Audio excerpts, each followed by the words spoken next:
लाल डलाला चाहे हरियर डलाला। रंग के मनी बटी गलवा जो बनवा हमसे रंगाला।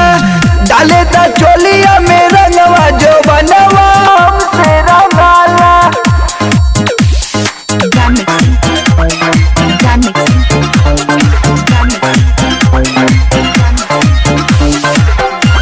जो बनवा हमसे रंगाला, हमसे रंगाला, हमसे रंगाला। फागुन के दिनवा में ऐठते बाड़ू लहंगा पहिर के दकते बाड़ू। लहंगा पहिर के दकते बाड़ू। फागुन के दिनवा में ऐठते बाड़ू लहंगा पहिर के दकते बाड़ू। लहंगा पहिर के दकते बाड़ू। देखे किसान कट मनवा, देखे किसान कट मनवा जो बनवा हमसे रंगाला।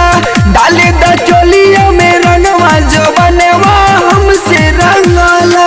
हमसे रंगाला जानू हमसे रंगाला, हमसे रंगाला जानू हमसे रंगाला।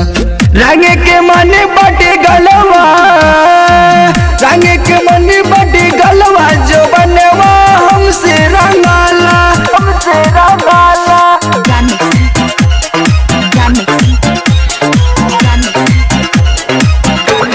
जो बनवा हमसे रंगाला, हमसे रंगाला, हमसे रंगाला। लइकन के हाथे न पड़ते बाड़ू खाली अकेले में रगड़ाते बाड़ू। खाली अकेले में रगड़ाते बाड़ू। सूरज शर्मा के चुम्मा दे गईलू कल्लू रंगीला से रंग लगवैलू। विशाल संगे तक खूब मजा मरलू। काहेले रोई सजनवा, सजनवा काहेले रोई सजनवा जो बनवा हमसे रंगाला। डाले द चोलिया में रंगवा जो बनवा हमसे रंगाला।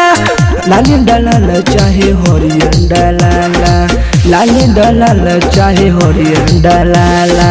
रंग के मन बटे गलवा जो बनवा हमसे रंगाला।